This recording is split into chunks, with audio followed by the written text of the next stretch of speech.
সংকল্প মানে হৈছে ভগৱানৰ লগত কমিটমেণ্ট এটা, মানে প্ৰমিছ, বান্ধোন এটা, মানে আমি এইকেইদিন আমি এইখিনি মানে নিয়ম নীতিখিনি মানি যাম, সেইটোকে কয় সংকল্প।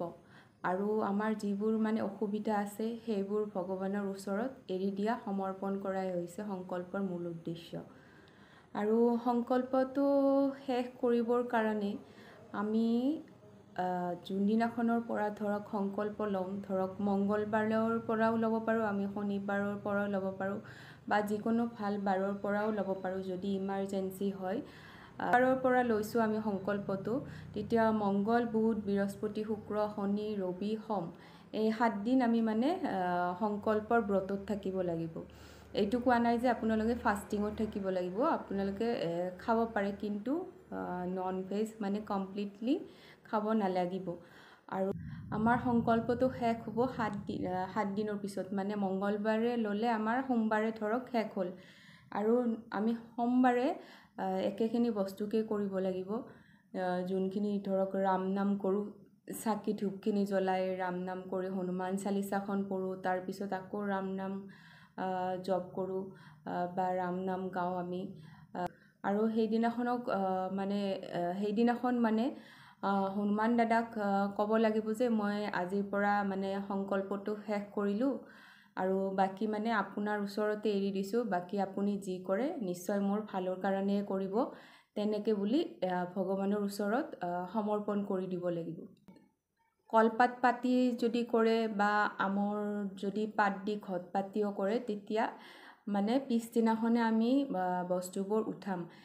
সেইদিনাখনে নহয়, পিছদিনাখন ৰাতিপুৱা গা পা ধুই আহি পিছদিনাখন ৰাতিপুৱা আমি উঠাম, একো নোখোৱাকৈ মানে। তাৰপিছত পানী গ্লাছটো নেক্সট দিনাখন খাম আমি, মংগলবাৰে, সোমবাৰৰ পিছদিনাখন। 7 দিন সংকল্প যেতিয়া ল'ব, তেতিয়া যোনে যিমান দিন লয়, যেতিয়া নেক্সট দিনাখনহে কমপ্লিট হোৱাৰ পিছত মানে সেইখিনি পানীখিনি খাব লাগিব। বাকী কেইদিন আমি মানে কলপাতত যিখিনি বস্তু দিব সেইখিনি চুব নালাগে একেবাৰে, অনলি মানে যোনটো পানী গ্লাছে খাব সেইটোহে মানে আমি চুব পাৰিম, মানে খাব পাৰিম নেক্সট দিনাখন। কি কৰিব, যদি কলপাত পাতি বা কলপাতৰ আসন পাতি বা ঘটিত যদি আম পাত দি ঘট পাতি তেনেকৈ কৰে, তেতিয়া মানে কলপাতখন আমি আঁতৰাব লাগিব ভালদৰে সেৱা চেৱা কৰি, আৰু ঘটিৰ পাতকেইটাও তাতে থৈ আমি কি কৰিব লাগিব, এইখিনি গছৰ গুৰিত, নিজৰ ঘৰৰ বাউণ্ডাৰীতে গছৰ গুৰিত থৈ আহিব লাগিব, মানে গছৰ তলত কলপাতখন ভালদৰে থৈ আহিব লাগিব আমৰ পাতৰ সৈতে। আৰু লগত যি প্ৰসাদ দিব সেইখিনিও গছৰ গুৰিত থৈ আহিব পাৰে, নহ'লে প্ৰসাদখিনি গাই গৰু দিব পাৰে প্ৰসাদখিনি।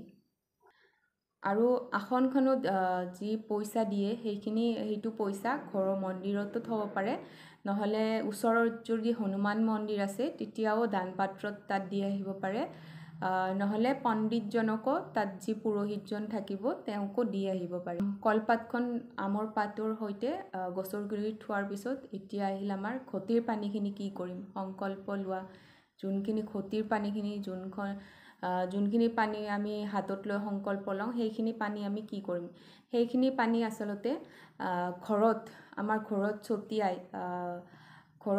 ছটিয়াইলে মানে ভাল, আৰু নিগেটিভিটিবিলাক দূৰ হয়, মানুহৰ মাইণ্ডবিলাক শান্ত হৈ পৰে।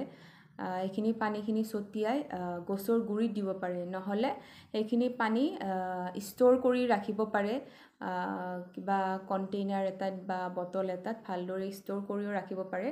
আৰু যদি কিবা ইমাৰ্জেঞ্চি, ধৰক কোনোবাৰ বেমাৰ হ'ল, বা বাচ্ছাৰে বেমাৰ হ'ল বা ডাঙৰৰে বেমাৰ হ'ল, বা ইমাৰ্জেঞ্চি আৰু কিবা তেনেকুৱা চিটুৱেশ্যনত ভাল কামৰ কাৰণে গ'লে, সেইখিনি পানী গাত অকণমান ছটিয়াই মূৰে চূৰে তেনেকৈ লৈ বা খায়ো যাব পাৰে অকণমান, এচামুচমান তেনেকৈও কৰিব পাৰে, ষ্ট'ৰ কৰিও ৰাখিব পাৰে, নহ'লে গছৰ গুৰিতো দিব পাৰে। ঘৰত ওচৰত যদি হনুমান মন্দিৰ আছে, লাষ্টৰ দিনাখনৰ সংকল্প লোৱা, ধৰক লাষ্টৰ দিনাখনৰ নেক্সট দিনাখন দৰ্শন কৰিও আহিব পাৰে হনুমান দাদাক, তেতিয়াতো আৰু বেছি ভাল হয়। মিঠাই অকণমান লৈ গ'লে বাৰু, যি নিয়ে নিজৰ ইচ্ছা, মিঠাই কল যি নিয়ে তেওঁৰ দৰ্শন কৰিও আহিব পাৰে আৰু তেওঁৰ ওচৰত মানে সমৰ্পণ কৰি দিব আৰু সেইটো অভাৰ থিংকিং কৰি নাথাকিব যে কেতিয়া হ'ব, সেইটো তেওঁৰ ওচৰত এৰি দিব, তেওঁ নিশ্চয় কৰিব। এইবোৰ ধৰক কোনোবাৰ কলপাত বা আমৰ পাত নাপাব পাৰে ন কিছুমান ঠাইত, চ' আনএভেইলেবল হ'ব পাৰে। চ' তেনেকুৱা ক্ষেত্ৰত ঘৰত আমাৰ যি চাকি দিয়া থাপনা থাকে ন, তাতে আমি ঘটিটো আৰু যোনটোৰ পৰা আমি পানী ঢালি সংকল্প ল'ম সেইটো ৰাখিব পাৰে, আৰু যোনটোৰ পৰা আমি খাম সেইটোও ডাইৰেক্ট মানে হনুমান দাদাৰ পঞ্চমুখী ফটোখনৰ মানে ওচৰত এফালে ঘটিটো থ'ব আৰু আনফালে গ্লাছটো থৈ তেনেকৈ সংকল্প ল'ব পাৰে, যদি আম পাত আৰু কলপাত এভেইলেবল নাথাকে।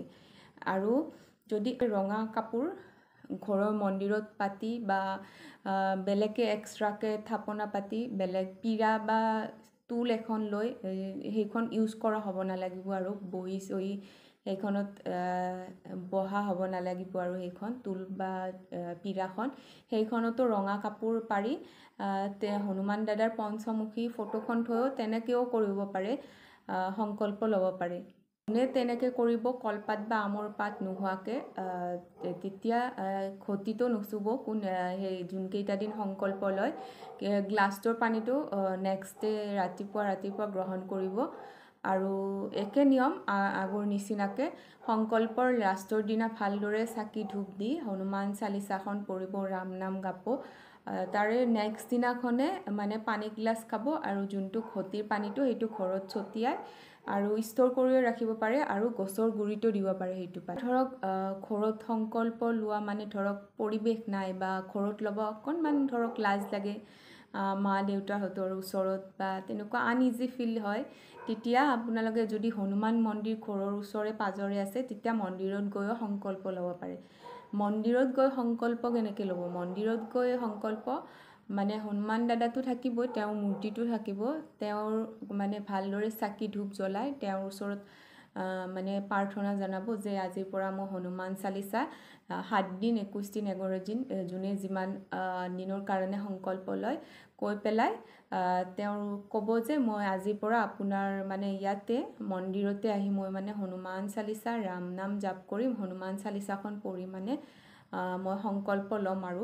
আৰু তেনেকৈ সদায় গৈ সেই এটা টাইমতে ধৰক ৰাতিপুৱা গ'লে তেতিয়াতো ব্ৰহ্ম মুহূৰ্তত যাবতো সম্ভৱেই নহ'ব, তেতিয়া ৰাতিপুৱা ধৰক নগ'লেও বা গধূলিও যাব পাৰি ইভিনিং 7টা মানত, নহ'লে ৰাতিপুৱা ধৰক যেতিয়াই সুবিধা মিলে 9টাৰ আগত, আৰু ৰাতিপুৱা 9টাৰ আগত গৈও তেনেকৈ হনুমান মন্দিৰত হনুমান চালিচাখন পঢ়িব পাৰে, গোটেই ৰাম নাম গাব পাৰে, সদায় চাকি ধূপ জ্বলাই তেওঁৰ ওচৰত এনেকৈ সংকল্প ল'ব পাৰে। আৰু সদায় কি কৰিব, তাত যোনজন পুৰোহিত থাকে তেওঁতো অকণমান জলপানী দিব আৰু ধৰক প্ৰসাদো দিব, তাৰ পৰা নিৰ্মালো অকণমান দিব, সেইখিনি গ্ৰহণ কৰি ঘূৰি আহিলে হ'ল। আৰু নেক্সট দিনাখন আকৌ যাব, তেনেকুৱা মানে এইটো ৰিপিটলি মানে কৰি থাকিলে হ'ল যোনে যিমান দিনৰ কাৰণে কৰে।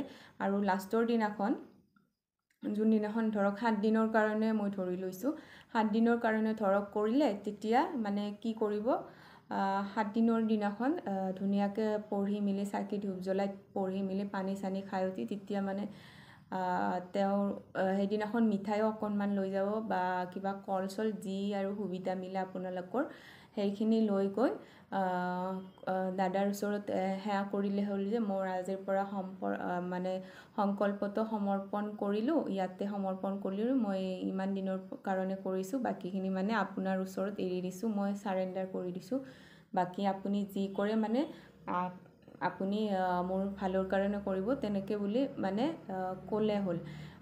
আৰু অহাৰ টাইমত মানে দান পাত্ৰত অকণমান যি পইচা দিব খোজে 10-20 টকা যোনে যিমান দিব বিচাৰে নিজৰ মনটোৰ ওপৰত কথা, সেইটো দান পাত্ৰত সোমাই থৈ আহিব। আৰু তেওঁৰ পুৰোহিতজন থাকে ন, তেওঁকো ধুনীয়াকৈ মানে সেৱা চেৱা কৰি ভালদৰে মানে সেৱা চেৱা কৰি গুচি আহিব। আৰু তেওঁকো ধৰক 10-20 টকা যি পাৰে আৰু যাৰ যেনেকৈ সুবিধা মিলে তেনেকৈ মানে দি ভালদৰে সেৱা চেৱা কৰি গুচি আহিব।